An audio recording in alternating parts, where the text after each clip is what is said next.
నియోజకవర్గాలలో ఈ మీటింగ్లు పెట్టమని ఆదేశించడం ఇది ప్రభుత్వం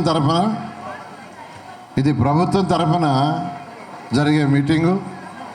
మీ అందరికీ తెలుసు 2014లో మన కంబైన్డ్ స్టేట్ రెండుగా విడిపోయింది. ఒకటి తెలంగాణ, రెండోది ఆంధ్రప్రదేశ్.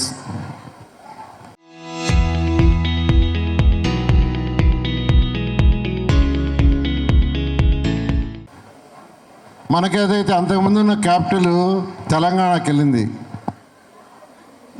ఈరోజు భారతదేశంలో ఏ రాష్ట్రంలోని ప్రజల యొక్క సగటు ఆదాయం ఎక్కువ అంటే ఈరోజు హైదరాబాద్.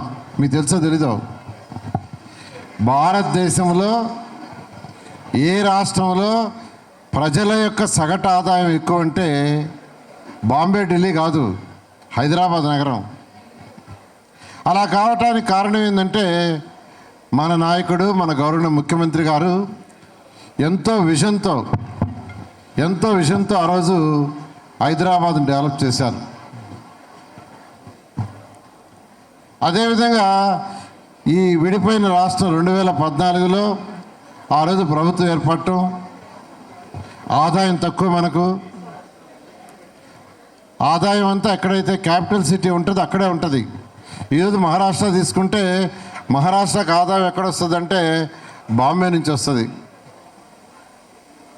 కర్ణాటకకి ఎక్కడి నుంచి వస్తుంది అంటే బెంగళూరు నుంచి వస్తుంది. అదేవిధంగా తమిళనాడులో ఉన్న తమిళనాడుకి ఆదాయం ఎక్కడి నుంచి వస్తుందంటే చెన్నై నుంచి వస్తుంది. ఈరోజు మహారాష్ట్రకు వచ్చే ఆదాయంలో, మహారాష్ట్ర రాష్ట్రానికి వచ్చే ఆదాయంలో 70% ఒక హైదరాబాద్ నుంచి వస్తుంది. 70% ఆదాయం హైదరాబాద్ నుంచి వస్తే దాన్ని అన్ని జిల్లాలకు పంచుతున్నారు. ఇదంతా జరగటానికి కారణం గౌరవ ముఖ్యమంత్రి గారు ఆ రోజు లాంగ్ విజన్తో హైదరాబాద్ని డెవలప్ చేయటం. అదేవిధంగా 2014-19లో కూడా వారి పరిపాలన అనేక ప్రాజెక్టులు టేకప్ చేశారు. అయితే 2019లో ప్రభుత్వం మారింది. ఆ మారటానికి కూడా కారణం ఏంటంటే గత ముఖ్యమంత్రి ఒక ఛాన్స్ అని, గత ముఖ్యమంత్రి ఒక ఛాన్స్ ఇవ్వండి అంటే ప్రజలు ఇచ్చారు. అయితే గత 5 సంవత్సరాల్లో ఈ రాష్ట్రంలో పరిపాలన ఎలా జరిగిందో తెలుసు. రాక్షస పరిపాలన. తెల్లవారు లేస్తే టీవీల్లో ఈరోజు ఎవరిని అరెస్ట్ చేస్తారా, ఎవరిని 5 గంటలకే తెల్లవారు పోలీసులు చింట్లోని చిత్తుకోపోతారా, ఇటువంటి న్యూస్ చెబితే ఏముండే కాదు.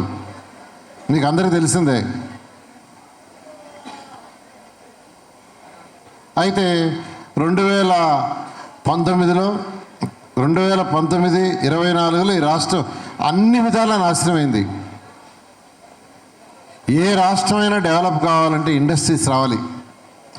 ఈరోజు తెలంగాణ రాష్ట్రం భారతదేశంలో ఉన్న అన్ని రాష్ట్రాల్లో highest income per capital income అంటే సగటున యావరేజ్న ఒక వ్యక్తికి వచ్చే ఇన్కమ్ హైదరాబాద్కి వచ్చిందంటే కారణం ఏంటంటే ఆ రోజు గౌరవ ముఖ్యమంత్రి గారు అనేక దేశ విదేశాలు తిరిగి చంద్రబాబు నాయుడు గారు ఇండస్ట్రీస్ తీసుకొచ్చారు. హైదరాబాద్ చుట్టుపక్కల అంతా ఇండస్ట్రీస్ డెవలప్ అయినాయి. ఇండస్ట్రీస్ వస్తే ఆటోమేటిక్గా అక్కడ ఎంప్లాయ్మెంట్ వస్తుంది, మన పిల్లలకు ఉద్యోగాలు వస్తాయి. ఉద్యోగాలు వచ్చినప్పుడు ఇన్కమ్ పెరుగుతుంది. వాళ్ళు ఇన్కమ్ పెరిగినప్పుడు వాళ్ళు ఖర్చు పెడతారు. ఖర్చు పెట్టేప్పుడు ప్రభుత్వానికి ట్యాక్స్లు వస్తాయి. ప్రొడక్షన్ తయారై ప్రొడక్షన్ సేల్ చేసినప్పుడు జిఎస్టీ కడతాం. జిఎస్టీలో 50% రాష్ట్రానికి వస్తుంది. రాష్ట్ర ఆదాయం పెరగాలంటే ఒక్కటే మార్గం, ఇండస్ట్రీస్ రావాలి. ఇండస్ట్రీస్ తప్పితే ఇంకేం చేసినా రాష్ట్ర ఆదాయం పెరగదు.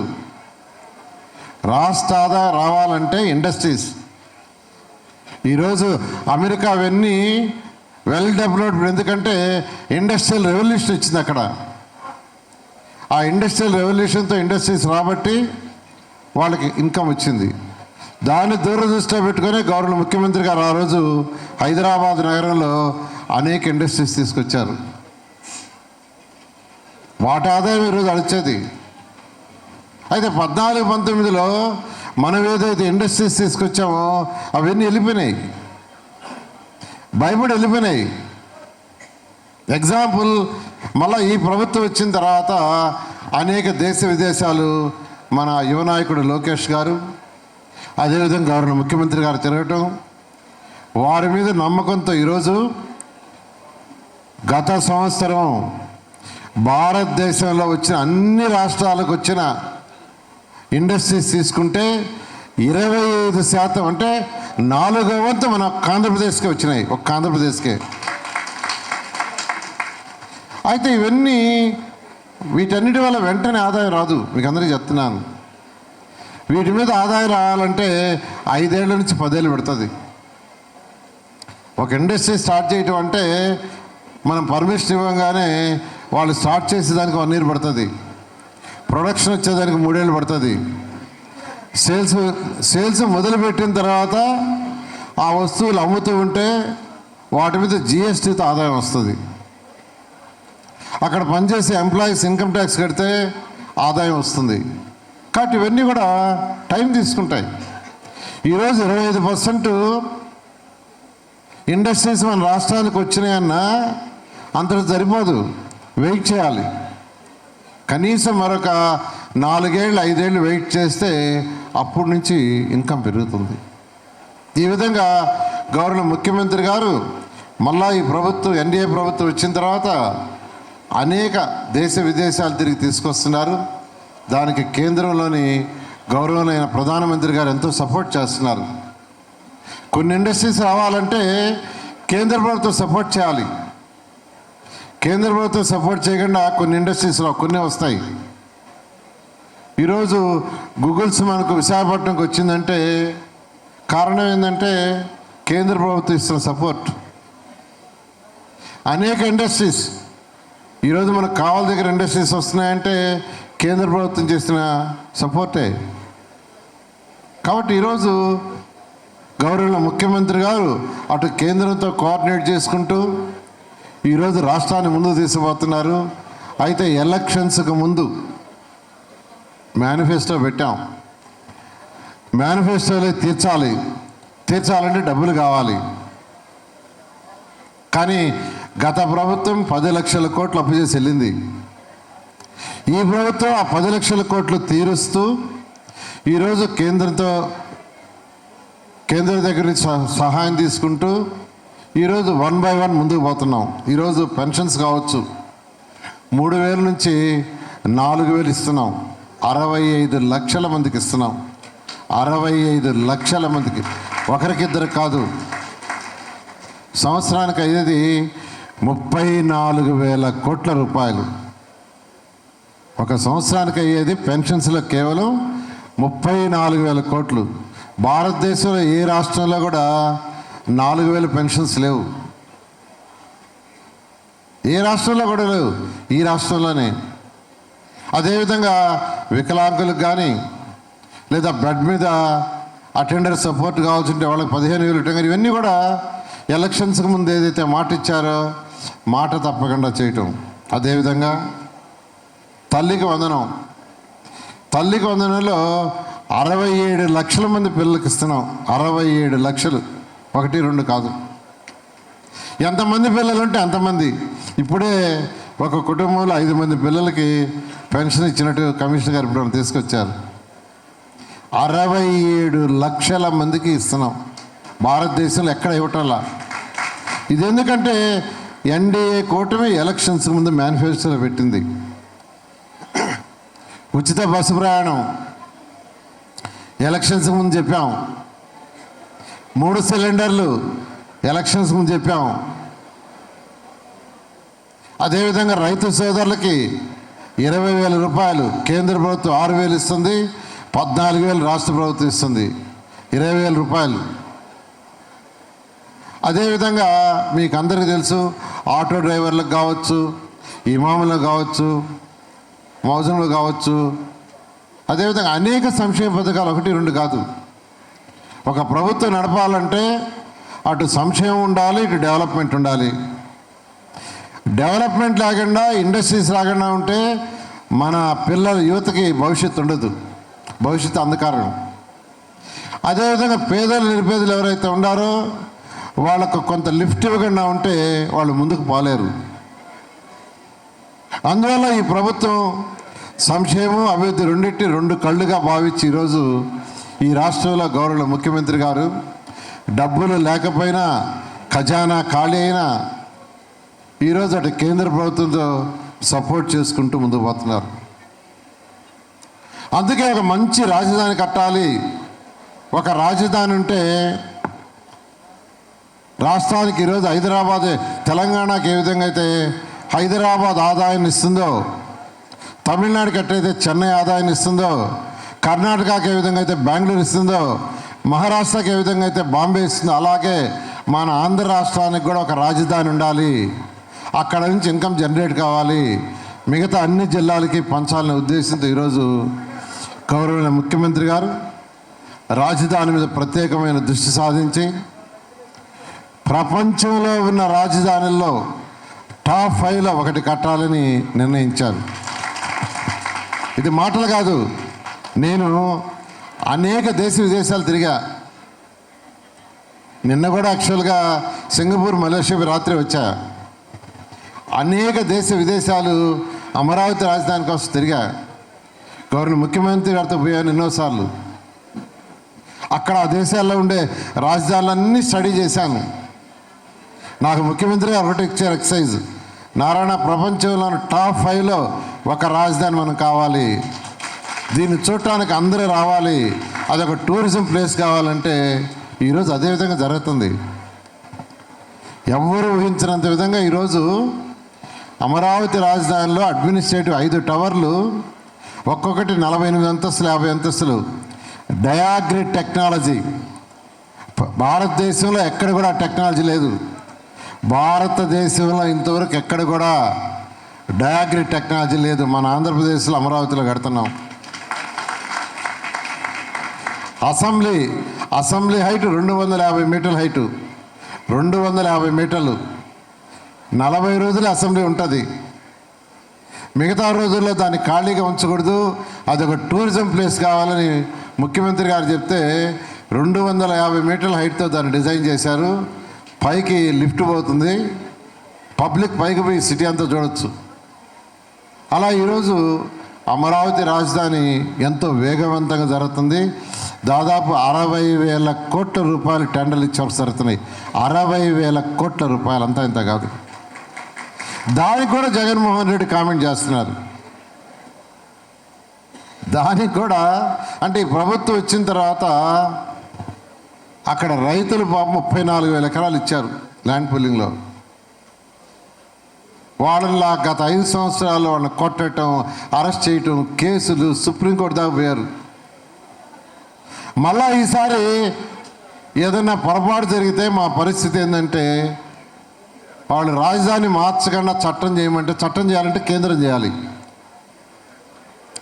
గౌరవనీయ ప్రధానమంత్రి గారితో ముఖ్యమంత్రి గారు మాట్లాడితే చట్టం చేస్తానని పార్లమెంట్లో బిల్లు పెడితే ఆంధ్రప్రదేశ్కి అమరావతి రాజధాని బిల్లు పెడితే భారతదేశంలో ఉన్న అన్ని పార్టీలు చేతులు ఎత్తినాయి. అన్ని పార్టీలు, ఒక్క పార్టీ తప్ప, ఒకే ఒక పార్టీ, మన గొడ్డల పార్టీ. అది కూడా వాళ్ళు పార్లమెంట్లో బయటకు వెళ్ళిపోయారు. అగెనెస్ట్ వాళ్ళు బయటకు వెళ్ళారు. ఏం చేస్తారు, ఆయన ఉన్న అన్ని పార్టీలు చేతులు ఎత్తినప్పుడు వాళ్ళు ఏం చేయలేక బయటకు వెళ్ళారు. సరే, పార్లమెంట్లో బిల్లు పాస్ అయిపోతే ఆ రోజే జగన్మోహన్ రెడ్డి గారు మరొకటి తీసుకొచ్చారు. మచిలీపట్నం, విజయవాడ మధ్య అమరావతి కడతామని. ఆ రోజే పార్లమెంట్లో బిల్ పాస్ అవుతుంది, ప్రెస్ మీట్ పెట్టి చెప్పాడు. అంటే ఒక సైకో, అది సైకో. ఎందుకంటే అమరావతియే ఆంధ్రప్రదేశ్కి రాజధాని అని ఫిక్స్ అయిపోతుంది. ఆడ పార్లమెంట్లో బిల్ చేస్తున్నారు, పార్లమెంట్లో బిల్ చేసి ఇంకెవరు మార్చలేరు. ఆ టైంలోనే ప్రెస్ మీట్ పెట్టి మచిలీపట్నం, విజయవాడ మధ్య రాజధాని కడితే బాగుంటుందంటాడు. 60,000 కోట్ల రూపాయలు ఒకటి జరుగుతున్నాయి. అది ఎవరి డబ్బు? ప్రజాసొమ్ము. అంటే అమరావతి కట్టేసిన తర్వాత మళ్ళా మారుస్తానంటాడు. అసలే అంటే మనిషికి స్టెబిలిటీ లేక ఏదో ఒకటి మాట్లాడాలని. ఏదేమైనప్పటికీ అమరావతి రాసిన ఎటువంటి పరిస్థితుల్లో కూడా 2028 ఆగస్టుకి అయిపోతుంది. 28 పోలవరం అనేది 2014-19లో పరుగులు పెట్టించారు ముఖ్యమంత్రి గారు. పరుగులు. ప్రతి సోమవారం అమరావతి డే అని పెట్టి ప్రతి సోమవారం రివ్యూ చేశారు. అయితే గత ప్రభుత్వం మళ్ళా దాన్ని నిర్విరామం చేసింది. మళ్ళా ఈ ప్రభుత్వం వచ్చిన తర్వాత కేంద్ర సపోర్ట్, ఎందుకంటే మొత్తం కేంద్రం ఫండ్ చేస్తుంది. అది సెంట్రల్ గవర్నమెంట్ ప్రాజెక్టు. ఈరోజు ఎంతో వేగంగా జరుగుతుంది. నెక్స్ట్ పుష్కరాల లోపల దాన్ని కూడా ఇనాగ్రేషన్ చేయబోతున్నారు. ఇలా ఈరోజు ఈ రాష్ట్రంలో గత ప్రభుత్వం అనేక అవకతవకలు చేసి ఆర్థిక వ్యవస్థను చిన్నాభిన్నం చేసింది. అంటే ఒక కుటుంబంలో 15,000 జీతమో లేకుంటే ఏదైనా వ్యాపారం ఆదాయం వస్తుంటే వైఫ్ అండ్ హస్బెండ్ ప్లాన్ చేసుకుంటారు. బాడీకి ఎంత, లేదు ఈఎంఐ అంటే ఎంత కట్టాలా, పాలవాడికి ఎంత ఇవ్వాలా, పిల్లలకి చదువులకి ఎంత, ఏదైనా బాగలాండ వస్తే ఎంత, ఇట్లా ఆ బడ్జెట్ ప్లాన్ చేసుకుంటారు. 10,000 వచ్చినట్టు ప్లాన్ చేస్తారు, 20,000 వచ్చినట్టు చేస్తారు, 1,00,000 వచ్చినట్టు చేస్తారు. అదేవిధంగా ఒక ప్రభుత్వం అంటే ప్రభుత్వానికి కూడా ఆదాయం ఉంటుంది. ఆ వచ్చిన ఆదాయాన్ని డిఫరెంట్ హెడ్స్లో ప్లాన్ చేయాలి. అదే ఫైనాన్షియల్ మినిస్ట్రీ. ముఖ్యమంత్రి గారు చేయాల్సిన గైడ్లైన్స్ అదే. మన రాష్ట్రానికి ఇంత ఆదాయం వస్తుంది, ఫైనాన్స్ మినిస్టర్ గారు దీంట్లో మన ప్రయారిటీ ఇది, రాష్ట్రం డెవలప్ కావాలి ఒకటి, రెండోది సంక్షేమం చేయాలా, బ్యాలెన్స్ చేయండి అని ఆర్థిక వ్యవస్థని ముఖ్యమంత్రి గారే గైడ్ చేయాలా.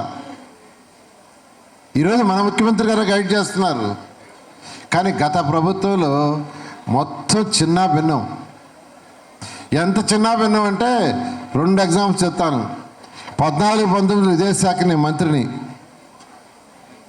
ఆ రోజు కేంద్ర మంత్రిగా ఉన్న వెంకయ్యనాయుడు గారు మున్సిపల్ అడ్మినిస్ట్రేషన్ ఉన్నారు. ఇలా యూజీడీ డ్రింకింగ్ వాటర్కి నెల్లూరుకి 1,100 కోట్లు కావాలంటే హడ్కో లోను ఇప్పించారు, 1,100 కోట్లు. అయితే నెల్లూరు మున్సిపల్ కార్పొరేషన్ కట్టేటట్టుకి ఇచ్చారు గ్యారంటీతో. ఆ తర్వాత మున్సిపల్ కార్పొరేషన్ కట్టలేదు. నేను ముఖ్యమంత్రి గారికి చెప్పాను, సార్ మున్సిపల్ కార్పొరేషన్ 1,100 ఎక్కడ కడతారు సార్, సంవత్సరానికి 100 కోట్ల ఆదాయం రావట్లేదు, 95 కోట్లు ఖర్చు అంటే వెంటనే వాళ్ళు స్టేట్ గవర్నమెంట్ కట్టేటట్టుగా దాన్ని అసెంబ్లీలో బిల్ పాస్ చేయించాం, అసెంబ్లీలో దాన్ని యాక్సెప్ట్ చేయించాం. 1,100 కోట్ల 960 కోట్లు ఖర్చు పెట్టాం. 14-19లో మనం 960 కోట్లు ఖర్చు పెట్టాం. ఆ బ్యాలెన్స్ ఖర్చు పెట్టేస్తుంటే 140 కోట్లు ఆ ప్రాజెక్ట్ ఎప్పుడూ అయిపోయిండేది, బ్రహ్మాండంగా ఉండేది, దోమలే నగరం అయ్యేది, సంగం బ్యారేజ్ నీళ్ళు వచ్చేది. లాస్ట్ గవర్నమెంట్ దాన్ని మన మీద కోపంతో పక్కన పెట్టేసింది. అదే ఆర్థిక అంటే ఆ 140 కోట్లు కూడా నేను శాంక్షన్ చేయించున్నాను. 1,100 కోట్లు శాంక్షన్ చేయించాం, 960 వాడేసాం. ఇంకా 140 తీసుకొని ఖర్చు పెట్టడమే. తీసుకొని ఖర్చు పెడితే చక్కగా దోమలే నగరం అయింది. కానీ లాస్ట్ గవర్నమెంట్ 140 కోట్లు తీసుకోవాలా, వదిలేసింది, పని చేయలా. మళ్ళా మన ప్రభుత్వం వచ్చిన తర్వాత వెంటనే టేకప్ చేయడానికి డబ్బులు లేవు. ఎందుకంటే ఆ 140 కోట్లు పోయింది, దాని టైం ఎక్స్పైర్ అయిపోయింది. మళ్ళా నేను 140 కోట్లు అడిగితే రాష్ట్ర ప్రభుత్వం ఇచ్చే స్టేజ్లో లేదు. మళ్ళా హట్టుకోకపోతే వాళ్ళు కూడా ఏంటంటే మాకు స్టేట్ గవర్నమెంట్ గ్యారంటీ ఇస్తేనే ఇస్తా ఉన్నారు. స్టేట్ గవర్నమెంట్ గ్యారంటీ ఇచ్చే పరిస్థితి లేదు. స్టేట్ కూడా గ్యారంటీ ఇవ్వాలంటే మళ్ళీ దానికి ఎఫ్ఆర్బిఎం లిమిట్ అని ఉంటుంది. రిజర్వ్ బ్యాంక్ ఆఫ్ ఇండియా కొంత లిమిట్ ఉంటుంది. ఆ లిమిట్ దాటి వాళ్ళు ఇవ్వలేరు. మనం పోయి ఒక బ్యాంకులో లోన్ తెచ్చుకోవాలంటే ఇష్టం వచ్చినట్టు ఇవ్వలేరు కదా. మన ఆదాయాన్ని బట్టి ఇస్తారు. మన రాష్ట్ర ఆదాయాన్ని బట్టే లోన్లు వస్తాయి గవర్నమెంట్కి. రాష్ట్రం కూడా ఇష్టం వచ్చిన అప్పులు చేయడానికి కుదరదు. సో 140 కోట్లు అడిగితే ఎఫ్ఆర్బిఎం లిమిట్ లేదు ఇవ్వలేమన్నారు. కొద్ది రోజులు ఆగమంటే 6 నెలలు 8 నెలలు ఆగిన తర్వాత మళ్ళా దాన్ని మరొక మార్గంలో తీసుకొచ్చా. అదే ఆ 140 కోట్లు అప్పుడే చేసేస్తుంటే అప్పుడే అయిపోయింది. ఇంకొక చిన్న ఎగ్జాంపుల్ చెప్తాను చూడండి. 2019 ఫిబ్రవరి నెలలో, అంటే ఎలక్షన్స్కి ముందు, ఏషియన్ ఇన్ఫ్రాస్ట్రక్చర్ ఇన్వెస్ట్మెంట్ బ్యాంక్ ద్వారా 5,350 కోట్లు ఈ రాష్ట్రంలో ప్రతి ఇంటికి ట్యాప్ కనెక్షన్ ఇవ్వాలని కేంద్రం శాంక్షన్ చేసింది. 5,350 కోట్లు ఏషియన్ ఇన్ఫ్రాస్ట్రక్చర్ ఇన్వెస్ట్మెంట్ బ్యాంక్ ద్వారా. రీపేమెంట్ 30 సంవత్సరాలు, ఇంట్రెస్ట్ ఎంత 2-3%. అసలు దాని వదులుకోరు. 5,350 కోట్లు 2019 ఫిబ్రవరి నెలలో శాంక్షన్ చేస్తే గత ప్రభుత్వం దాన్ని వదిలేసింది. ఎందుకంటే మనం శాంక్షన్ చేయించాం కదా. అసలు ఏ ప్రభుత్వం కూడా డబ్బులు వస్తాయంటే వదులుకోరు. మళ్ళా ఈ ప్రభుత్వం వచ్చిన తర్వాత మళ్ళా ముఖ్యమంత్రి గారు కేంద్రాన్ని సంప్రదించి 5,350 కోట్లు తెచ్చారు నా శాఖలోనే. ఇప్పుడు మళ్ళా వాటర్ లైన్స్ అవన్నీ స్టార్ట్ అవుతున్నాయి రాష్ట్రం అంతా. అదేవిధంగా స్వచ్ఛ భారత్లో కేంద్ర ప్రభుత్వం 3,000 కోట్లు ఇచ్చి 50% రాష్ట్రంది 50% కేంద్రం దాన్ని శాంక్షన్ చేస్తే వాళ్ళు 250 కోట్లు ఇస్తే వీళ్ళు మ్యాచింగ్కి ఇవ్వక 3,000 కోట్లు పోయింది. ఈరోజు 9వ వార్డులో లెగసీ అదంతా తీస్తున్నామంటే స్వచ్ఛ భారతే. ఆ 3,000 కోట్లనే వాళ్ళు అప్పుడే చేసి ఉండాలి దాన్ని. అలీపురం పోయే రోడ్లో ఏదైతే చెత్త కుప్ప ఉందో అది కానీ, దంతాల్లో ఉండేది కానీ ఇన్ని తీసేసాం. ఇవన్నీ ఆ 3,000 కోట్లే వాళ్ళ, అంటే మ్యాచింగ్ ఫండ్కి. ఇట్లా గత ప్రభుత్వం ఆర్థిక వ్యవస్థను మొత్తం చిన్న భిన్నం చేసి మనకి ఇచ్చేసిపోయింది. అయితే ముఖ్యమంత్రి గారు ఎంతో అనుభవంతో ఈరోజు రాష్ట్రంలో ఈ సంక్షేమాలు చేస్తూ వ్యాపారవేత్తల్ని వాళ్ళ కాన్ఫిడెన్స్ క్రియేట్ చేస్తూ అనేక వ్యాపారాలని ఇక్కడికి తీసుకొచ్చేలా చేస్తున్నారు. మన నెల్లూరుకు తీసుకుంటే, నెల్లూరుకి నేను ఎమ్మెల్యే కాగానే వెంటనే నెల్లూరులో ఆగిపోయిన పనులన్నీ చేయాలంటే డబ్బులు లేవు, రాష్ట్రం దగ్గర డబ్బులు లేవు, మన నెల్లూరు మున్సిపాలిటీలో డబ్బులు లేవు. అందుకనే దాదాపు మొదటి 8 నెలలు నేనేం చేయలే. మీకు తెలుసో తెలీదో, మొదటి 8 నెలలు చిన్నవి చేశా. ఆ తర్వాత రాష్ట్ర ఆర్థిక స్థితి కొద్దిగా మెరుగుపడుతూ రావటం, అటు కేంద్రాన్ని సంప్రదించాం. ఈరోజు నెల్లూరులో 45 పార్కులు బ్రహ్మాండంగా కంప్లీట్ చేసాం. మరొక 2 చేయాల్సినవి ఉన్నాయి. అవి 2 ఏంటంటే ఒక అడ్వెంచర్ పార్కు, ఒక వాటర్ స్పోర్ట్స్ పార్క్ 2 ఉన్నాయి నేను చేయాల్సినవి. అడ్వెంచర్స్ పార్క్ ఒకటి పిల్లలది మంచిది, అదేవిధంగా వాటర్ స్పోర్ట్స్ పార్క్, ఇవి 2 నెల్లూరు సిటీకి కావాలి. వాటిని కూడా వర్కౌట్ చేస్తున్నాను. అయితే కొద్దిగా టైం పడుతుంది.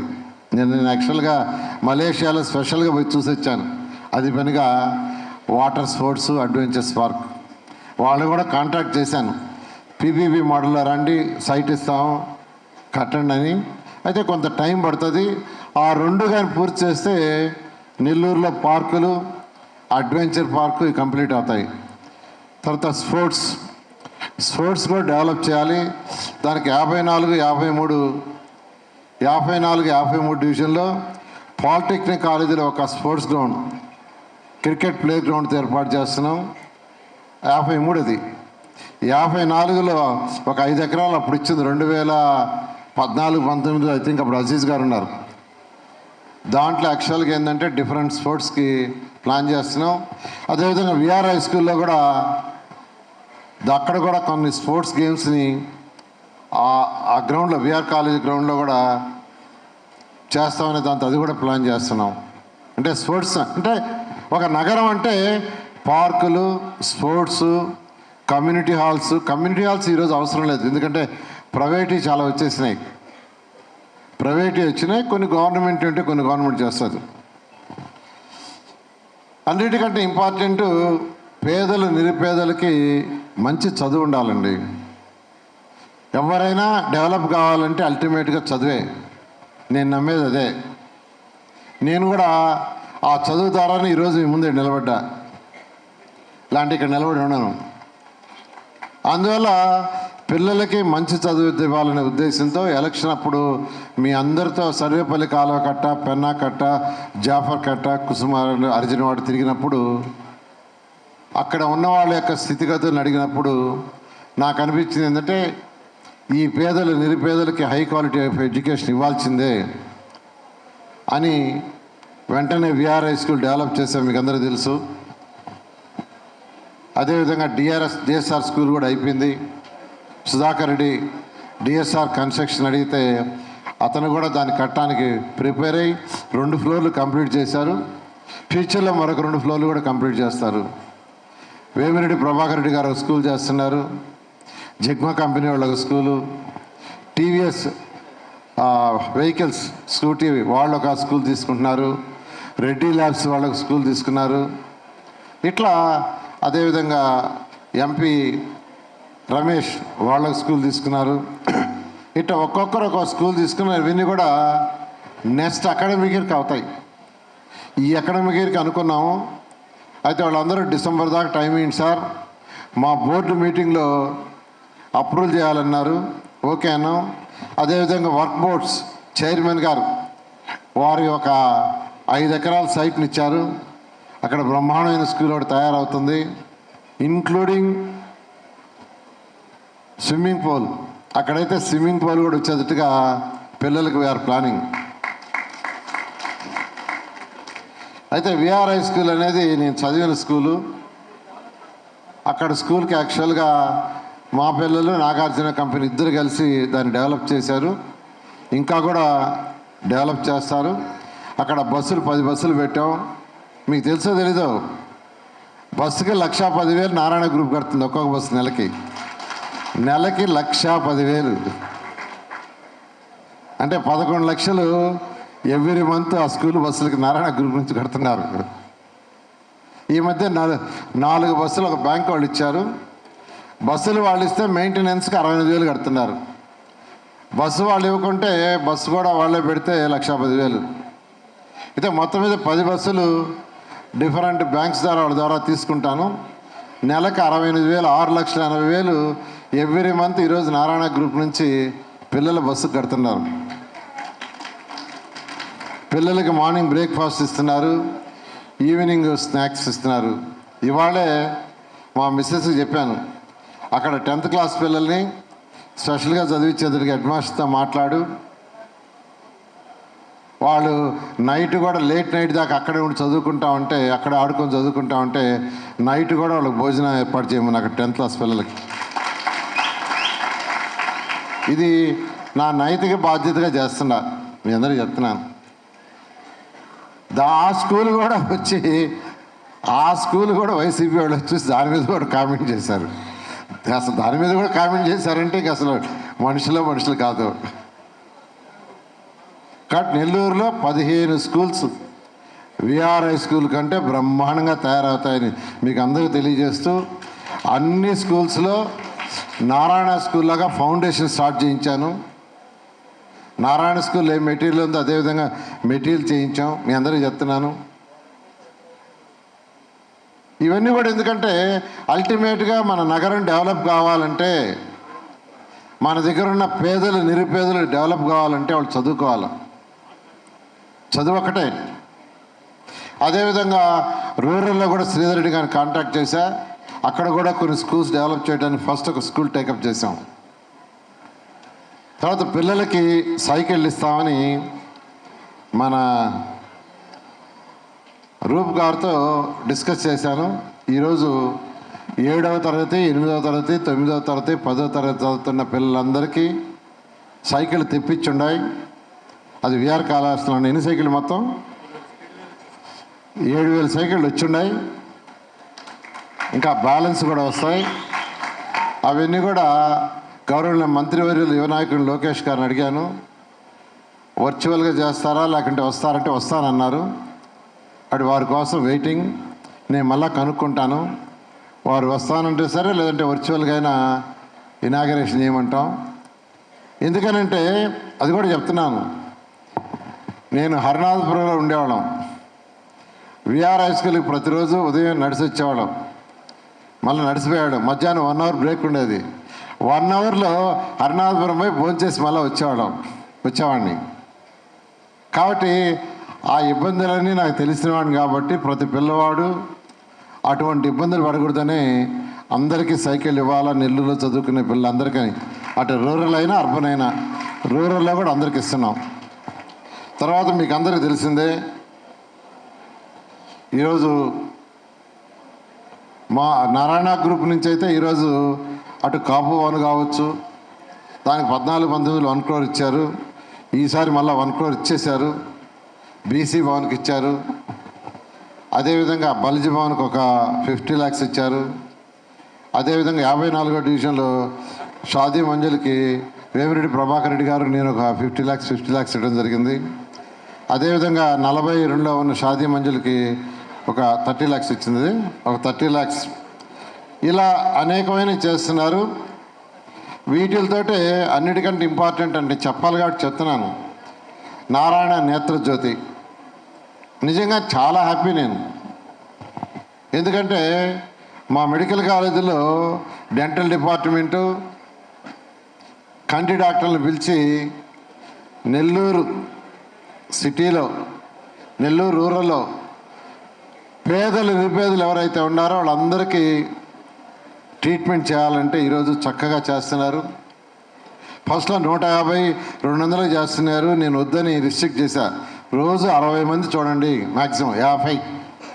నీట్గా చూడండి, నిదానంగా చూడండి, వాళ్ళకి కావాల్సిన అద్దాలు ఇవ్వండి అంటే ఈరోజు చాలా చక్కగా చేస్తున్నారు. వాళ్ళు కూడా నేను ప్రత్యేకంగా అటు డెంటల్ అండ్ ఆప్థమాలజీ కంటి వాళ్ళని ప్రత్యేకంగా నేను అభినందిస్తున్నాను.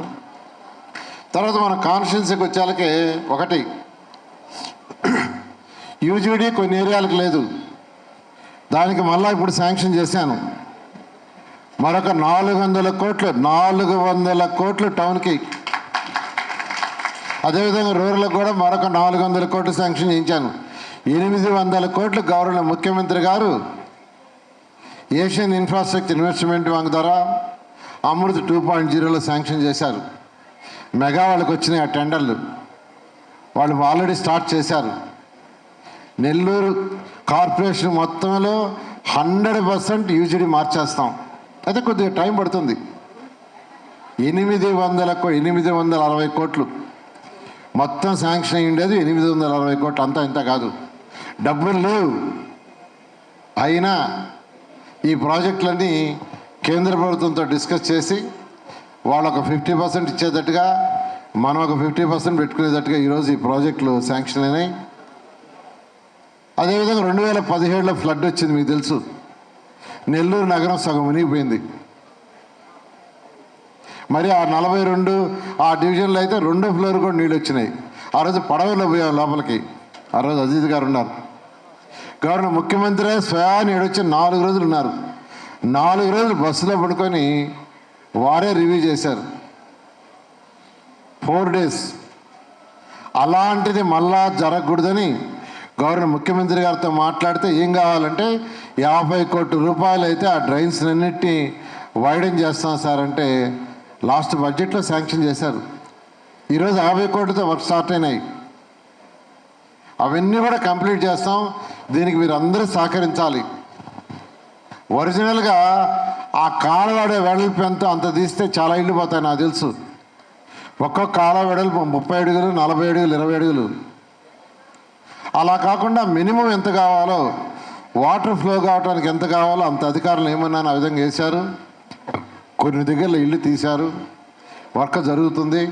మిగతా దగ్గరలో కూడా మీరు రాజకీయ నాయకులుగా మీ డివిజన్లో మీరు వాళ్ళందరినీ కన్విన్స్ చేయండి. ఎవరికి నష్టం చేయం. ఎవరికి ఇల్లు పోయినా ఇల్లు ఇస్తాం. ఎవరికి ఇల్లు పోయినా సైట్ ఇచ్చి 2.5 లక్షలు శాంక్షన్ చేస్తాం, లేదా టిట్కో హౌస్ ఇస్తాం.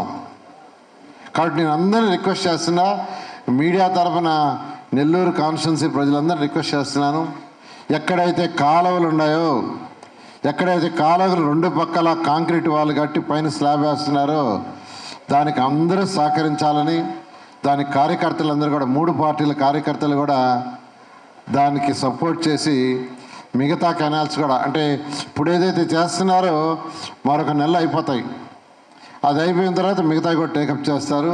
వాటన్నిటికీ సహకరించాల్సిందిగా రిక్వెస్ట్ చేస్తున్నా. అది కానీ చేయకుండా ఉంటే, కాలువల్ని రెండు పక్కల కాంక్రీట్ వాళ్ళు కట్టి స్లాబ్ వేయకుండా ఉంటే, మనం ఈరోజు 1100 కోట్లతో ఏదైతే 550 కోట్లతో యూజీడీ చేస్తున్నాం, అదంతా వేస్ట్, అదంతా వేస్టే. ఎందుకంటే మీ బాత్రూమ్ నుంచి, కిచెన్ నుంచి, టాయిలెట్స్ నుంచి వచ్చే వాటర్ భూమి లోపల పోయేటట్టుగా యూజీడీ వచ్చింది. అలా కాకుండా డ్రైన్స్ ఉంటే మళ్ళీ దీంట్లో దోమలు వస్తాయి, ఆ దోమలు సిటీ అంతా స్ప్రెడ్ అవుతాయి. దోమలు లేకుండా ఉండాలంటే కంప్లీట్గా క్లోజ్ కావాలి. అలాంటి సిస్టమ్ 50 కోట్లు తీసుకొచ్చాను, దానికి అందరూ సహకరించండి. సంగం బ్యారేజ్ నుంచి ఆ రోజు తీసుకొచ్చిన 550 కోట్లతో drinking water project ward wise connection ఇస్తున్నారు. కొన్ని వార్డులలో ఇచ్చారు, లాస్ట్ టైం వచ్చినప్పుడు చెప్పారు చాలా బాగా వస్తున్నాయి, చాలా ఫోర్స్గా వాటర్ వస్తున్నాయి, క్వాలిటీగా వస్తున్నాయని చెప్పారు. అవి కూడా డిసెంబర్కి కంప్లీట్ చేస్తారు. దానికి కూడా ఇంకా కొంత షార్టేజ్ ఉంటే మొన్న కొంత అమౌంట్ ముఖ్యమంత్రి గారి దగ్గర శాంక్షన్ చేయించాను. అదేవిధంగా సిగ్నల్ లైట్స్ పెట్టారు, అవి అంత ప్రాపర్గా వర్క్ చేయలేదని మొన్న ఎస్పీ గారిని పిలిచి మాట్లాడాను. వాటిని కూడా, ఎందుకంటే అల్టిమేట్గా ట్రాఫిక్ సమస్య ఉంది. నేను చెప్తున్నాను, ప్రపంచం అంతా ఉంది, డెవలప్డ్ కంట్రీస్ అన్నీ ఉన్నాయి, అమెరికా, చైనా, జపాన్ అన్నిట్లో కూడా ట్రాఫిక్ సమస్య ఉంది.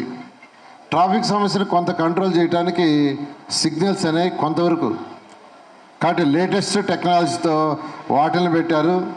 సీసీటీవీ కెమెరాలు కూడా ఈ మధ్య కొత్తగా కొన్నాం, కొన్ని నుక్ అండ్ కార్నర్లో కూడా పెట్టమని సిఎస్ఆర్ ఫండ్లో ఒక కంపెనీ వాళ్ళ దగ్గర ఏర్పాటు చేశాను. వస్తే రాబోయే 3 నెలల్లో 100% ఎక్కడెక్కడ సీసీటీవీ కెమెరాలు కావాలో అవన్నీ కూడా పెట్టడం జరుగుతుంది. స్మార్ట్ సిటీ నేను మళ్ళీ ప్రత్యేకంగా చెప్పలే. ఈరోజు స్మార్ట్ సిటీలో 120 మంది మహిళలకు ఏర్పాటు చేశాం. త్వరలో మళ్ళీ కొంతమంది చేయబోతున్నాం. దాని మీద కూడా కామెంట్స్ చేశారు, ఏం మాట్లాడాలా. అది 4 లక్షలని ఫస్ట్ ఎస్టిమేట్ చేశారు, 2 లక్షలు బ్యాంకు లోను, 1 లక్ష యాక్చువల్గా మెఫ్మా వాళ్ళు ఇచ్చారు, మా కుటుంబ సభ్యులు కూడా 1 లక్ష ఇచ్చారు. చాలా చక్కగా చేసుకుంటున్నారు. కొన్ని షాపులు ఏదైతే వాళ్ళు సెలెక్ట్ చేసుకున్న వ్యాపారం అక్కడ జరగదు, అది మార్చుకోవాలా. ఇక్కడే పీడీ గారు ఉన్నారు, పీడీ గారిని కడప నుంచి తీసుకొచ్చా, ఆయన ఫస్ట్ ఎక్సైజ్ అదే ఇచ్చా. నాకు స్మార్ట్ సిటీలో 120 మంది చక్కగా వ్యాపారం చేయాలి, ప్రతి ఒక్కరూ ఆదాయం తీసుకురావాలి. మీరు ఆ విధంగా వాళ్ళు మాట్లాడి వ్యాపారాలు మార్చుకుంటారంటే మార్చండి అన్నారు. వారు అదే పని మీద ఉన్నారు. ఖచ్చితంగా చేస్తాం. ఎప్పుడైనా ఒక వ్యాపారం మొదలు పెడితే అది సెటరేట్ కావడానికి 6 నెలల్లో, 1 ఇయర్, 2 ఇయర్స్ పడుతుంది. దానికి కామెంట్స్, దానికి రచ్చ. అసలు అక్కడ పెట్టకుండా చేయడానికి కోర్టుకు వేశారు, ఎన్జిటి చెన్నైకి వేశారు. మీకు తెలుసో తెలీదో,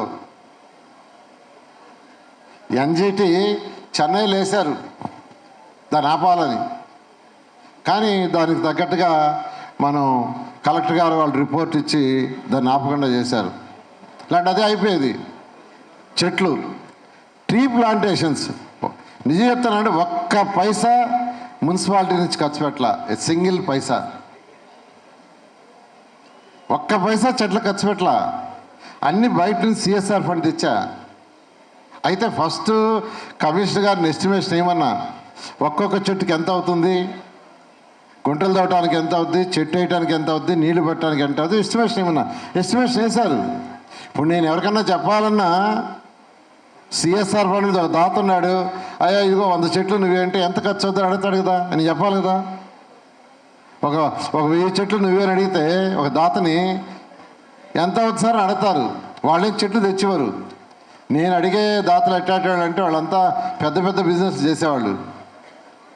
వాళ్ళు చెట్లు తెచ్చాడు ఎవరు, ఎంత అవుతుందో చెప్పండి సార్ డబ్బులు ఇస్తాం అంటారు. అలా ఈరోజు ఎస్టిమేషన్ వాళ్ళు వేశారు, వేయాలి కదా, నాకు తెలియాలి కదా, నేను డబ్బులు అడగాలంటే. మొత్తం 12,500 చెట్లు ఈరోజు కంప్లీట్గా సిఎస్ఆర్ ఫండ్లో తెచ్చాం. కానీ దాన్ని కూడా పెద్ద రచ్చ చేసి వీడియోలో వైరల్ చేసి నానా గందరగోళం చేశారు. ఎందుకు చేశారో తెలియదు. ఆ ఎస్టిమేషన్ చూసి డబ్బులు ఖర్చు పెడితే మున్సిపాలిటీ అప్పుడు మాట్లాడాలా, ఒక్క పైసా కూడా ఖర్చు పెట్టలా. కానీ ఇలా ఈరోజు నెల్లూరు సిటీలో ఏ మంచి పని చేస్తున్నా దాన్ని కామెంట్ చేయడం మొదలుపెట్టారు. వాళ్ళు ఎన్ని చేసినా నా పని చేసుకుంటా పోతా, నేను ఎక్కడ ఆగను. ఎవరు ఎన్ని చేసినా ఏం చేసినా నా పని. ఎందుకంటే ఒక మంచి పని చేసేటప్పుడు మనం భయపడాల్సిన అవసరం లేదు. ఒక తప్పు చేస్తుంటే మనం భయపడాలా, ఒక తప్పు చేస్తుంటే భయపడాలి, మనం తప్పు చేయటంలా. అదేవిధంగా 9వ డివిజన్లో ఒక మంచి మార్కెట్ వస్తుంది. 9వ డివిజన్లో ఈరోజు మనకు అక్కడ మెడ్రాస్ బస్ స్టాండ్ దగ్గర ఒక మంచి మార్కెట్ ఉంది, అది రూరల్లో ఉంది. అదేవిధంగా మన సిటీకి కూడా ఒక మంచి మార్కెట్ కావాలి. దాంతో గౌరవ ముఖ్యమంత్రి గారిని అడిగాను, సార్ మార్కెట్ సైట్ ఉంది, అది మున్సిపాలిటీకి ఇచ్చేస్తే మేము డెవలప్ చేస్తామంటే క్యాబినెట్లో పెట్టి అప్రూవ్ చేయించాను. క్యాబినెట్ 19 ఎకరాలు ఇచ్చారు. Phase 1, phase 2, phase 3. ఫేజ్ 1లో దానికి బడ్జెట్ కూడా ఏర్పాటు చేశాను. 36 కోట్లు అవుతుంది. దాన్ని ఇమీడియట్గా అది కూడా తొందరలో ఆర్డర్ వస్తుంది. ఒక 3 months పడుతుంది. రాగానే అక్కడ ఒక మంచి మార్కెట్ వస్తుంది. ఇలా ఈరోజు భగత్ సింగ్ కాలనీ, ఆ రోజు నాకు యాక్చువల్గా వీళ్ళు చెప్పింది ఏంటంటే, సార్ ఎంతో కాలం సఫర్ అవుతున్నారు, మాకు పట్టాలు ఇప్పించమని ఎలక్షన్ ముందు అడిగారు. నన్ను అడిగింది ఏంటంటే, ఎలక్షన్ ముందు వాళ్ళు అడిగింది, ఆడ తిరిగేటప్పుడు కాగితం తెచ్చారు, సార్ ఇది బ్యాంకే తీసుకుపోతే లోన్ ఇవ్వటం లేదు సార్ అన్నారు. ఆ కాగితం చూస్తే అది పట్టా కాదు, నువ్వు ఇక్కడ ఉంటున్నావు అని ఇచ్చారు కాగితం. నువ్వు ఇక్కడ ఉంటున్నావు. వాళ్ళేమో పాపం అమాయకులు, ఎక్కువ మంది చదువుకొని ఉండరు, వాళ్ళు నిజంగా పట్టా అనుకున్నారు. సార్ మేము బ్యాంక్ ఎత్తకపోతే చల్లదు అంటున్నారన్నారు. మాకు అసలు పట్టాలు ఇప్పించన్నారు. వాళ్ళు వాటిని పదవది అసలు పట్టాలు ఇప్పించండి సార్ అని. కొందరైతే నిజమైన పట్టాలు ఇప్పించమని. నేను ఒక మాట చెప్పా, ప్రభుత్వం వచ్చిన తర్వాత అధికారులను మీ దగ్గరికి ఎక్కడికి తీసుకొస్తా, ఇక్కడే కూర్చొని పెడతానన్నా. నేను చెప్పింది అది. ప్రభుత్వం వచ్చిన తర్వాత 1వ తేదీ పెన్షన్స్ ఇచ్చేటప్పుడు ఆ రోజు కలెక్టర్ని, రెవెన్యూ వాళ్ళని, మున్సిపల్ కమిషన్ అందరినీ అక్కడే కూర్చొని పెట్టాను. ఆడ రోడ్లోనే ఒక టీ బంక్ ఏదో ఉంటే టీ బంక్లోనే కూర్చున్నాం, డిస్కస్ చేశా. కలెక్టర్ గారు నేను స్టడీ చేసి వస్తానన్నారు, స్టడీ చేశారు. కలెక్టర్ని అమరావతికి పిలిపించా, అక్కడ సెక్రటరీ దగ్గర కూర్చొని పెట్టా. ఒకరోజు పిలిపించి సీసీఎల్ దగ్గర కూర్చొని పెట్టా. ఒకరోజు రెవెన్యూ మినిస్టర్ దగ్గర కూర్చొని పెట్టాను. ఒకరోజు ఇరిగేషన్ మంత్రి దగ్గర కూర్చొని పెట్టా. వాళ్ళందరూ చెప్పారు, ఇలా తయారు చేయండి, కమిటీ వేయండి, కమిటీ రిపోర్ట్ తయారు చేయండి, పంపించండి, చేస్తామన్నారు. అన్న ప్రకారమే కలెక్టర్ గారు కమిటీ రిపోర్ట్ అడిగి పంపించారు. వాళ్ళేదో మళ్ళీ కొన్ని ప్రశ్నలు అడిగారు, వీళ్ళు ఆన్సర్ చేశారు. మొత్తం మీద అది అయిన తర్వాత తీసుకుపోయి క్యాబినెట్లో పెట్టి క్యాబినెట్లో అప్రూవ్ చేశాం. దిస్ ఇస్ ది ఫస్ట్ రాష్ట్రంలో ఇలాంటిది ప్రాజెక్ట్ శాంక్షన్ కావడం మన నెల్లూరే ఫస్ట్. మొన్న కూడా ముఖ్యమంత్రి గారు కలెక్టర్స్ కాన్ఫరెన్స్లో నెల్లూరులో ఎలా చేశారు అలా అన్ని కాన్ఫరెన్స్లో చేయమని మనల్ని అప్రిషియేట్ చేశారు.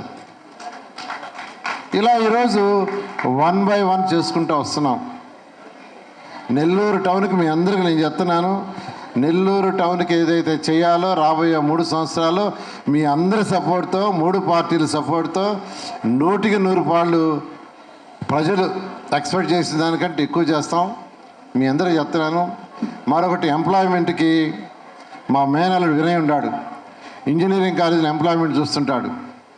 అతనికి అప్పచెప్పా, అధికారులతో మాట్లాడి నెలకు ఒకసారి ఇంటర్వ్యూలు పెట్టించమని. ఇప్పుడు 2 సార్లు పెట్టించారు. ఎవ్రీ మంత్ ఇంటర్వ్యూలు పెట్టిస్తున్నాను. ఎవరైతే చదువుకున్న వాళ్ళు ఉన్నారో, ఉద్యోగాలు కావాలనుకున్నారో, అన్ని రకాల ఉద్యోగాలు, ఆ ఇంటర్వ్యూలకు మీరు అందరూ పంపించాల్సిందిగా నేను రిక్వెస్ట్ చేస్తున్నాను. ఏదేమైనా మీ అందరికి ఒకటే, ఎలక్షన్లో 2024లో